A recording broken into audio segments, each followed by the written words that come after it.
Welcome to Old Testament in a Year. Day 119.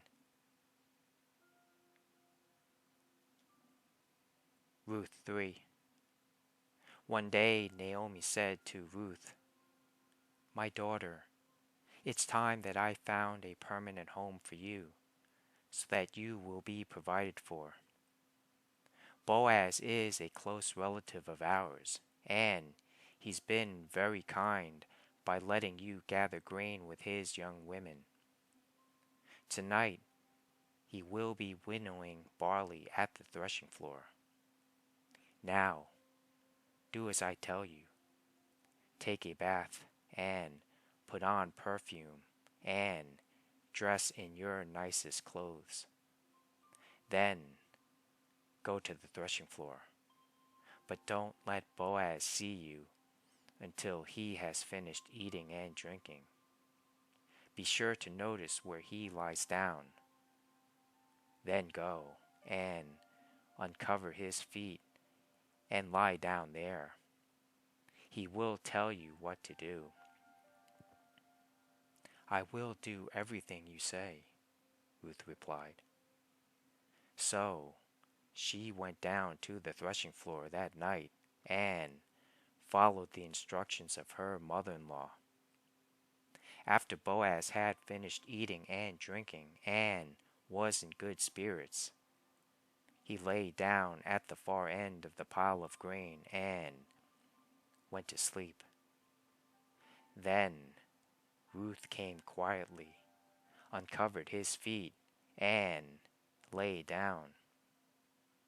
Around midnight, Boaz suddenly woke up and turned over. He was surprised to find a woman lying at his feet. "Who are you?" he asked.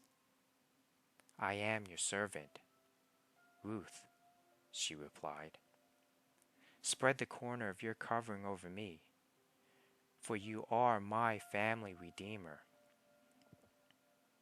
"The Lord bless you, my daughter," Boaz exclaimed.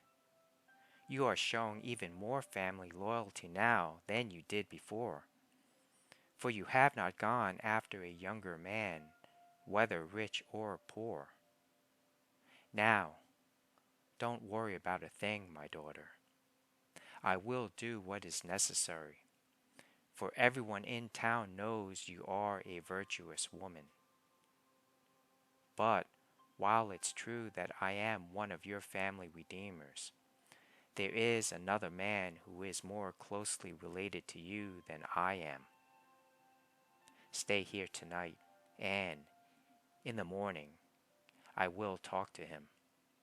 If he is willing to redeem you, very well. Let him marry you.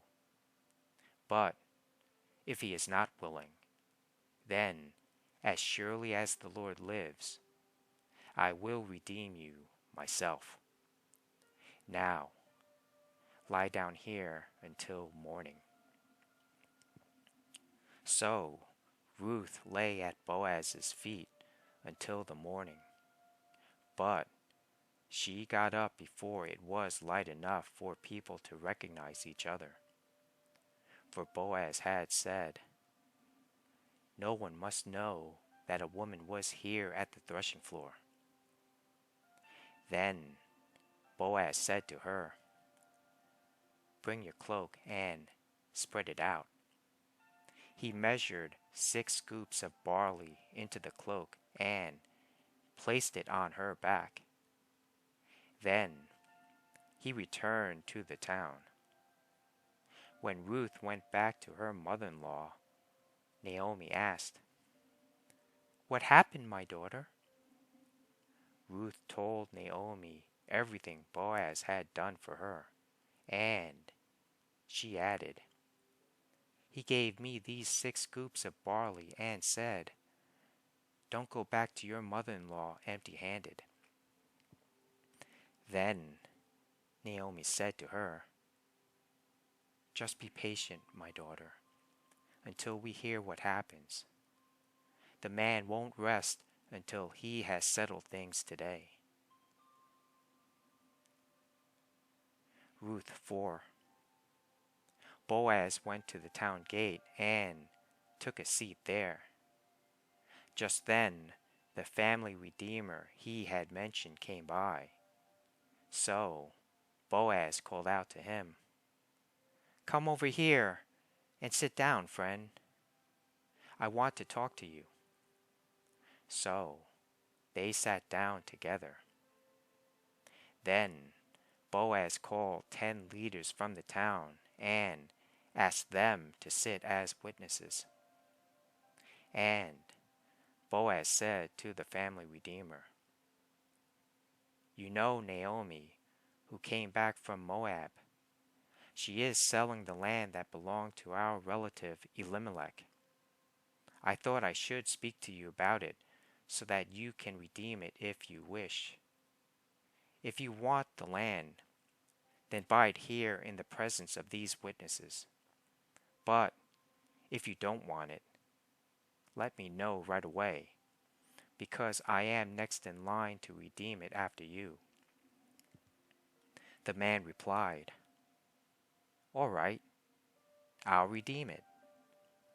Then Boaz told him, "Of course, your purchase of the land from Naomi also requires that you marry Ruth, the Moabite widow. That way she can have children who will carry on her husband's name and keep the land in the family." "Then I can't redeem it," the family redeemer replied, "because this might endanger my own estate. You redeem the land. I cannot do it." Now, in those days, it was the custom in Israel for anyone transferring a right of purchase to remove his sandal and hand it to the other party. This publicly validated the transaction. So, the other family redeemer drew off his sandal as he said to Boaz, "You buy the land." Then Boaz said to the elders and to the crowd standing around, "You are witnesses that today I have bought from Naomi all the property of Elimelech, Kilion, and Mahlon, and with the land I have acquired Ruth, the Moabite widow of Mahlon, to be my wife. This way she can have a son to carry on the family name of her dead husband, and to inherit the family property here in his hometown. You are all witnesses today." Then the elders and all the people standing in the gate replied, "We are witnesses. May the Lord make this woman who is coming into your home like Rachel and Leah, from whom all the nation of Israel descended. May you prosper in Ephrathah and be famous in Bethlehem. And may the Lord give you descendants by this young woman, who will be like those of our ancestor Perez, the son of Tamar and Judah." So Boaz took Ruth into his home, and she became his wife. When he slept with her, the Lord enabled her to become pregnant, and she gave birth to a son. Then the women of the town said to Naomi, "Praise the Lord, who has now provided a redeemer for your family. May this child be famous in Israel. May he restore your youth and care for you in your old age. For he is the son of your daughter-in-law, who loves you and has been better to you than 7 sons." Naomi took the baby and cuddled him to her breast, and she cared for him as if he were her own. The neighbor women said, "Now at last Naomi has a son again." And they named him Obed. He became the father of Jesse and the grandfather of David. This is the genealogical record of their ancestor, Perez. Perez was the father of Hezron. Hezron was the father of Ram. Ram was the father of Amminadab. Amminadab was the father of Nahshon. Nahshon was the father of Salmon. Salmon was the father of Boaz.